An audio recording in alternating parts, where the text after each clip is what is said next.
AFTV, Julian, 3-1 to the Arsenal. You did say earlier on that you think we get about 3 goals. But did Burnley surprise you? Because I think we've all looked at Burnley a lot this season, and they've been very, very attacking, sort of like, you almost look at them and think, yo, how are you going to come and go toe-to-toe? But today they didn't.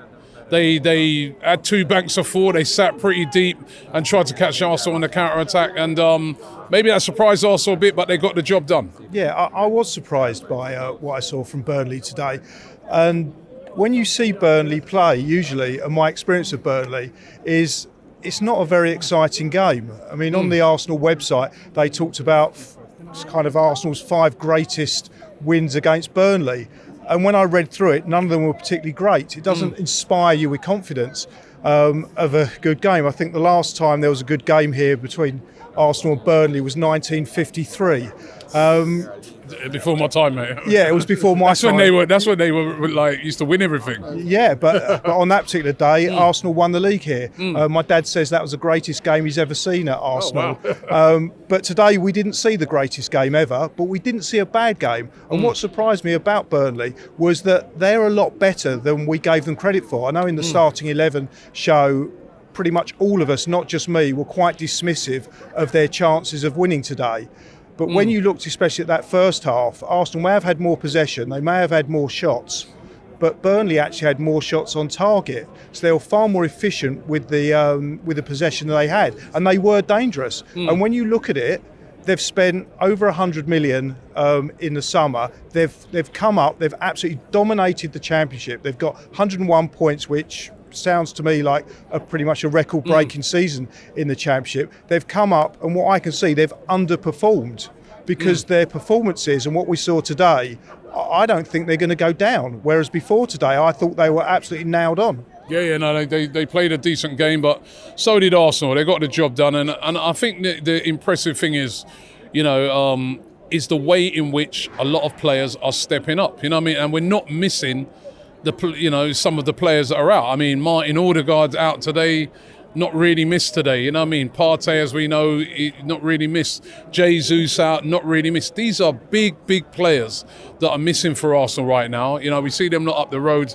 They're missing a few players, and we saw what happened to them today. It is important that, what these squad players are doing. Players like, say, Jorginho, for instance. Yeah, on the first thing, we didn't actually see what happened to them lot up the road, because when we left the studio, it was still 1-0. I would have liked to have stayed for extra time, and the biggest cheer that I saw the equaliser. Oh, you saw the equaliser?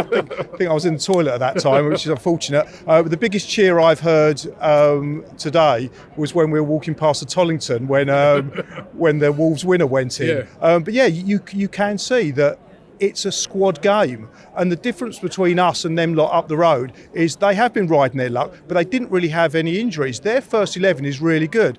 Our first 11 is better, but where we're far stronger is the depth of our squad. So when these players, and they're world-class players, Odegaard, Partey, Jesus, brilliant players, strong international players, some of the best players in the world. We do miss them, but we can still cope. We can still cope. The players that come in, I can't say are as good, but they're good enough for the majority of the Premier League. Yeah, and listen, big win. How have you, assessing Arsenal this season so far? How would you assess us? Because, we haven't had the scintillating performances of last season, but we're still up there. You know what I mean? We're still playing, very well. We're still winning games. We've only lost 1 game this season. How do you assess Arsenal? Well, they're playing differently, and the way he's looked at it is that he doesn't want to be conceding too many goals. So he's playing less adventurous. We're creating less, but we do look far more solid. I mean, today, yes, they broken us a few times, but the only goal we conceded, I would say, was a mistake from Tomiyasu. That winger was good. I think they spent 2.6 million on him, and that looks like a very well spent. You think that's a mistake by Tomiyasu? I personally thought it was a foul on Tomiyasu. I have to say, I was surprised that a foul weren't given, but you thought it was a mistake by him. I thought he's strong. I mean, one thing about that winger, he looks quite slight. And I thought Tomiyasu got muscled off the ball, which is very unlike Tomiyasu. I know we've had issues with VAR, but but I've still got confidence in referees. I've still got confidence in VAR, and they looked at it, and it wasn't, and they decided it wasn't a foul. I've only seen it the once.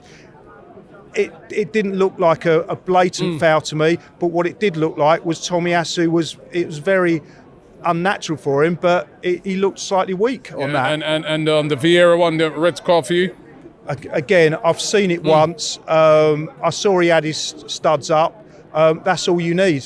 It doesn't matter whether it's done fast and you might not mean it. If it's dangerous, you're off. Yeah. And again, I've only seen it the once, but VAR have obviously seen it a few times, and they didn't really. I mean, the other thing is they didn't really protest the Arsenal players that much. So the fact that they didn't protest and he went straight off, I'll say it was a red card. Okay, finally, marks out of 10 for Arsenal so far this season. I'd always give them a 10 because I love them so much.